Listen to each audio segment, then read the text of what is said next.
जब वो 9 साल के थे तो उनकी माता का देहांत हो गया। घर के हालात इतने खराब थे कि उन्हें रेलवे स्टेशन पर कूली तक का काम करना पड़ा। इसके बाद जैसे तैसे करके उन्होंने बस कंडक्टर का एग्जाम पास किया और बस कंडक्टर लग गए। इसके बाद तो जैसे कि उनके अंदर का आर्टिस्ट ही बाहर आ गया। लोग ऐसा कहते हैं कि बस कंडक्टर के तौर पे वो काफी ज्यादा फेमस हो गए थे क्योंकि वो बहुत ही स्टाइल से सीटी मारा करते थे और बहुत ही स्टाइल से टिकट काटा करते थे। ये देखकर उनके साथियों ने उनको एक्टिंग स्कूल ज्वाइन करने के लिए मोटिवेट किया और साथ ही साथ उनकी फीस भी भरी और उसके बाद उन्होंने पीछे मुड़ के कभी नहीं देखा। काफी स्ट्रगल के बाद उनकी पहली मूवी में ही उन्हें नेशनल अवार्ड मिला और देखते ही देखते वो साउथ में सुपरस्टार और गॉड माने जाने लगे। जहां हालात ये हैं कि बाकी एक्टर्स को अपनी मूवीज हॉलिडे के दिन रिलीज करनी पड़ती है, वहीं जब इस सुपरस्टार की मूवी आती है तो अपने आप वो दिन हॉलिडे हो जाता है।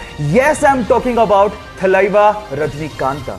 एक बार एक 10 साल के बच्चे का आइसक्रीम कोन खाने का मन हुआ तो सामने के होटल में गया और उसने महिला वेट्रेस से पूछा आइसक्रीम कोन कितने का आता है। तो उस महिला वेट्रेस ने जवाब दिया 70 रुपए का।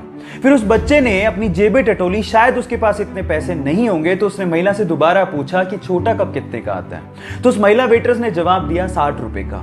कुछ सोचने के बाद उस बच्चे ने कहा ठीक है, आप वो छोटा कप मुझे लाके दे दीजिए। फिर उसने अपनी आइसक्रीम खाई, पैसा पे किया और वहां से चला गया। जब महिला वेट्रेस प्लेट उठाने आई तो उस प्लेट के नीचे उसे 10 रुपए की टिप मिली। अब गाइस, अगर वो लड़का चाहता तो वो आइसक्रीम कोन भी खा सकता था, लेकिन उसने उस वेटर का भी ध्यान रखा। Now the moral of the story is guys, बड़ा वही होता है जिसका दिल बड़ा होता है। इसीलिए अपने लिए सोचने से पहले दूसरों का भी ख्याल रखना सीख लीजिए।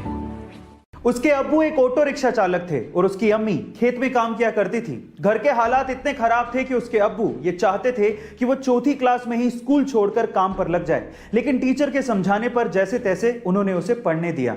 अब पढ़ने तो वो लगा, लेकिन जिंदगी इतनी आसान नहीं थी। अपनी पढ़ाई का खर्च उठाने के लिए उसे होटल में वेटर तक का काम करना पड़ा। एक बार उसके पिताजी से अपने ही हक के पैसों के लिए किसी अधिकारी ने रिश्वत मांग ली। अपने पिता को हक के पैसों के लिए रिश्वत देते हुए देख के उस बंदे ने सोच लिया कि वो एक अधिकारी बनेगा। फिर क्या था, 21 साल की छोटी सी उम्र में उसने यूपीएससी जैसे बड़े एग्जाम को पहले ही अटेम्प्ट में क्रैक कर लिया और पूरे इंडिया में 361वीं रैंक बनाई और आज वो एक आईएएस ऑफिसर है। उसका नाम है अंसार शेख। गाइस, आपको अंसार शेख की मोटिवेशन स्टोरी कैसी लगी चैट सेक्शन में जरूर लिखेगा और ऐसे अमेजिंग वीडियोस के लिए शेयर, सब्सक्राइब एंड लाइक। मिलते हैं अगली वीडियो में।